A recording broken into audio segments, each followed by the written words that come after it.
Eu já quero entrar contigo em relação desde o anúncio das tarifas do Trump, focando especialmente na China e os recuos que foram feitos. De fato, aí dentro da China, qual é a repercussão que se tem? Porque o mundo, olhando de fora, vê a guerra comercial. Qual é a percepção que tu trazes para a gente?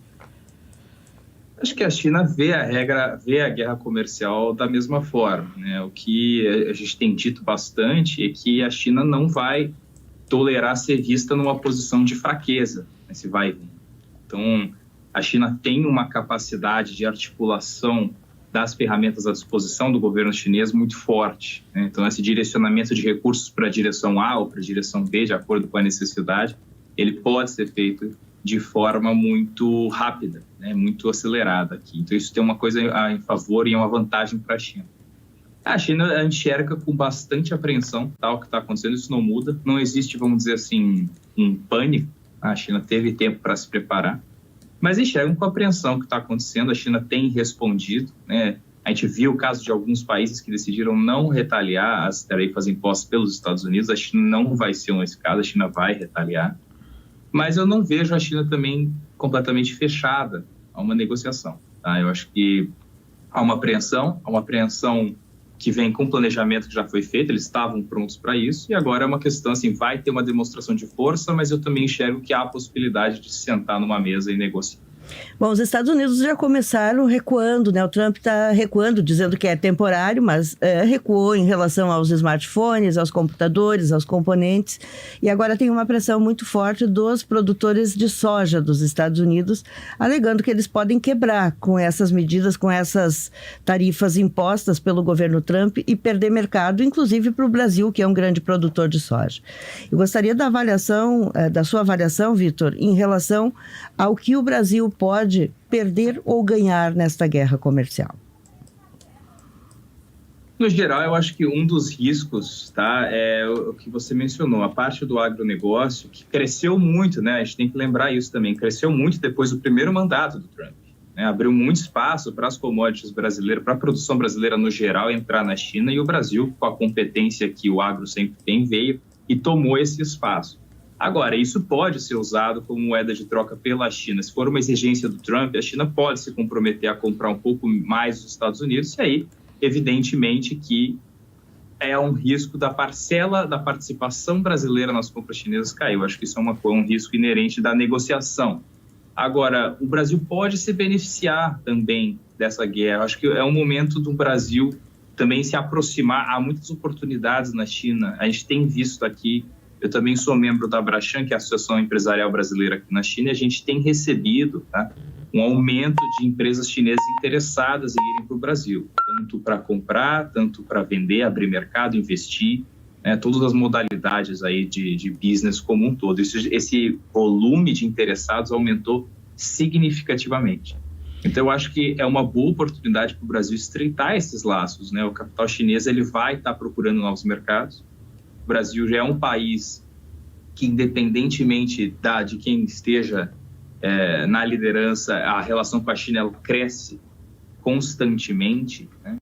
E a China vê o Brasil com muitos bons olhos, além de o Brasil ser naturalmente um grande mercado. Então, um destino relativamente óbvio, né, para essas empresas chinesas, esse capital chinês que agora busca alternativas. Então, o Brasil pode se beneficiar disso também.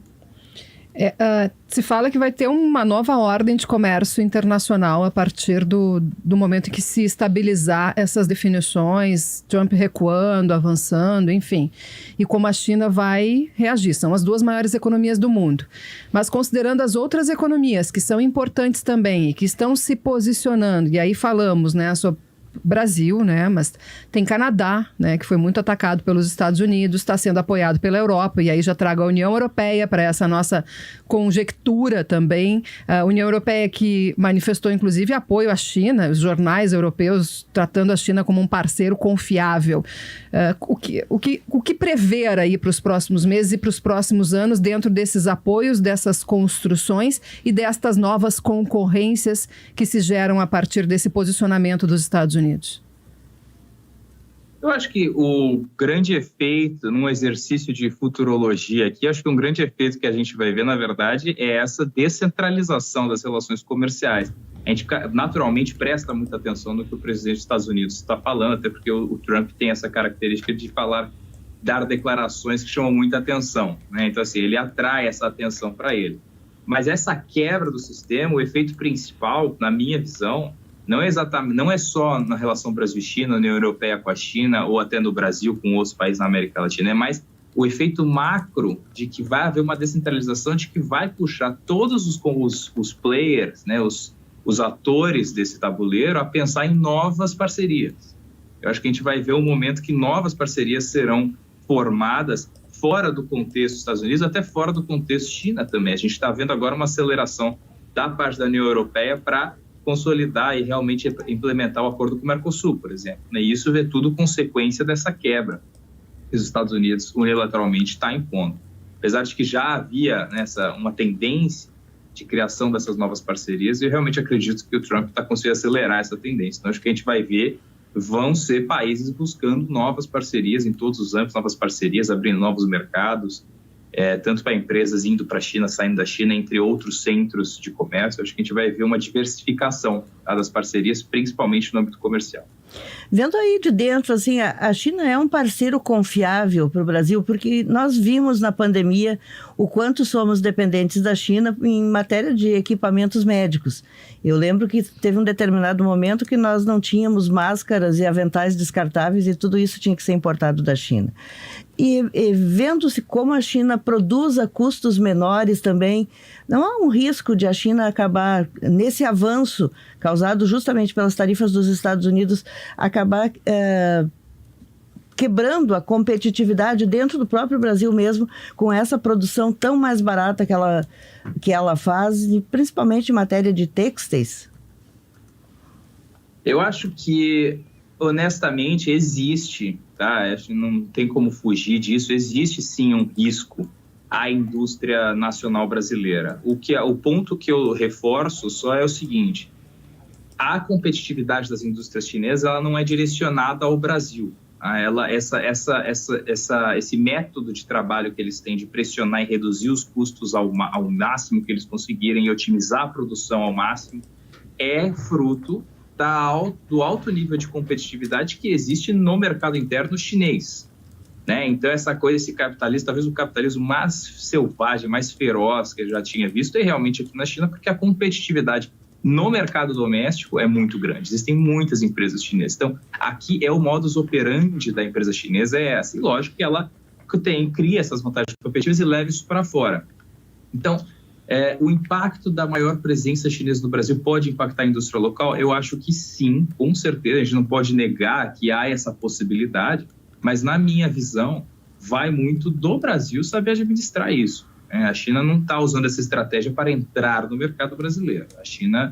As empresas chinesas funcionam dessa forma. Quem vem para cá e começa a trabalhar com fornecedores chineses sabe que eles têm essa prática, e aqui é o normal deles. Quando vai para um lugar onde isso não é a prática, que é o caso do Brasil, essa diferença fica muito grande. Mas eu acredito que seja mais função do Brasil como país e do governo brasileiro nos diferentes níveis administrar essa chegada, né, das empresas chinesas, do que efetivamente enxergar isso como uma estratégia da China para entrar no Brasil. Não, esse é o modus operandi da empresa chinesa no geral. Acho que vai do Brasil saber administrar isso. E da indústria brasileira também se adequar nessa nova realidade. Acho que vai mais do lado brasileiro de tentar lidar com isso. Entrar no mercado chinês é o sonho de muita empresa brasileira, pelo tamanho do mercado chinês, pela voracidade que tem, né? Então, entrar de várias formas, seja só vendendo, ou seja, tendo uma operação na China, na Ásia como um todo. Então, para quem não está no mercado chinês ainda, dentro deste contexto, né, de guerra comercial que nós estamos vivendo, ainda é imprevisível, quais as orientações básicas, os primeiros passos que tu dá para os empresários brasileiros, gaúchos, enfim, quais são as oportunidades e o que tem que se fazer de largada para garantir essa oportunidade? Eu acho que o primeiro passo ele é mais no sentido pessoal. Eu acho que o primeiro passo é vir para a China, tá? Pegar e realmente vir fazer essa viagem que é dura, mas assim, vir para cá e enxergar isso você mesmo para entender como, só sentir na pele como as coisas aqui funcionam, porque realmente é um outro mundo, tá? A China funciona de um jeito muito próprio, e não tem juízo de valor em cima disso, é só um resultado da conjuntura chinesa que criou esse ambiente de negócio aqui. Então, você tem que vir para entender, né, como isso realmente e onde a oportunidade certa para você está. Eu acho que a outra coisa que eu diria é assim, enxergar a China como um todo, ele é um problema. Assim como o Brasil, a China é um país muito grande, tem diferentes regiões que são fortes em diferentes indústrias, é diferente. Hoje eu estou em Pequim, mas já morei 8 anos em Xangai, então são ambientes completamente diferentes. Lá no sul, em Cantão, na província de Guangdong, é onde está a maior comunidade brasileira na China, inclusive muitos gaúchos. Então, assim, ali acho que vale muito de explorar isso e vir para cá e tentar entender. A gente tem recebido, inclusive, mais empresas brasileiras interessadas em abrir operações aqui. O primeiro passo é realmente entender onde na China é o melhor passo para eles. Existe trabalho escravo na China, como dizem as pessoas que entendem que ela só consegue ser competitiva do jeito que é, porque os trabalhadores ganham muito mal e trabalham muitas horas por dia? Não, eu acho que não. Existe trabalho escravo, com certeza não. Eu diria que eu trabalho essa parte de comércio exterior já há alguns anos, já visitei muitas fábricas pela China. Não, isso não é uma realidade, tá? Eu acho que existe uma outra cultura de trabalho, a gente pode isso com certeza, tá? Com certeza. O chinês, ele trabalha mais horas, ele tem uma relação de trabalho que é muito diferente do brasileiro, mas muito no lado cultural. A forma como o chinês enxerga o trabalho culturalmente, o papel do trabalho na vida do indivíduo, tá? Isso é muito diferente, é mais uma questão cultural, filosófica cultural, na minha opinião. Acho que as práticas da China têm mudado muito e hoje em dia esse tipo de realidade, sinceramente, não condiz mais com o que eu vejo no dia a dia. Qual é a principal diferença, Vitor? A gente já tirando algumas curiosidades aqui, que com certeza são dos nossos ouvintes. Nós não conversamos todo dia com alguém que mora na China. Qual a principal diferença que tu nota no dia a dia, seja no trabalho, nas relações? Eu acho que no trabalho aqui não se tem, por exemplo, não é difícil você ver os chineses trabalhando, por exemplo, ao longo do final de semana. A divisão entre a vida pessoal e a profissional, ela é uma linha mais tênue. Então a coisa entra mais, você tem o seu chefe te ligando de final de semana e às vezes isso realmente acontece, tá? Principalmente nos escritórios nas grandes cidades. Então, não tem essa coisa da divisão da vida pessoal e profissional de forma tão clara. O brasileiro ainda, não só o brasileiro, né? A maioria dos países ocidentais hoje divide isso muito bem. E na China isso não acontece tanto. Está mudando, a nova geração quer achar um equilíbrio maior entre a vida pessoal e profissional. Mas, tradicionalmente, o trabalho, por ter um papel mais central na vida do indivíduo, acaba tendo... O indivíduo dedica uma porção maior da vida dele para essa parte. Isso é tradicional na China. Tem um componente cultural, tem o componente da competitividade do mercado doméstico, lembrando que a China é um país de 1,4 bilhão de pessoas, né? Então, todos esses fatores juntos aumentam a importância relativa do trabalho na vida do indivíduo e ele dedica uma porção maior do seu tempo para isso. Então, acaba, claro, todo mundo só tem 24 horas por dia, então essa divisão acaba ficando mais não tão clara, né? Acho que eu vou botar nesses termos. Quando eu estive na China em 2013, a gente ouvia lá que existia um déficit de 40 milhões de noivas na China, que assim, faltavam mulheres para os chineses se casarem. Isso ainda é uma preocupação? Já encerrando, porque nós estamos sobre a hora. Eu acho que a preocupação séria hoje na China, com certeza, é o declínio populacional como um todo. Assim, caiu muito, a população chinesa já está diminuindo a cada ano, a Índia já é o país mais populoso, já passou a China, e aí a China também enfrenta as mesmas tendências que a gente vê em outros países, inclusive no Brasil, quer dizer, as novas gerações estão com menos vontade, por exemplo, de se casar e de ter filhos, a taxa de natalidade cai. Então, acho que hoje o problema principal da China nesse sentido é muito a questão da população como um todo, né, que está em declínio, e isso é um problema. Muito obrigada, Vitor. Bom dia, boa noite aí para ti. E te agradeço por conversar conosco, com os nossos ouvintes. Eu que agradeço pelo convite.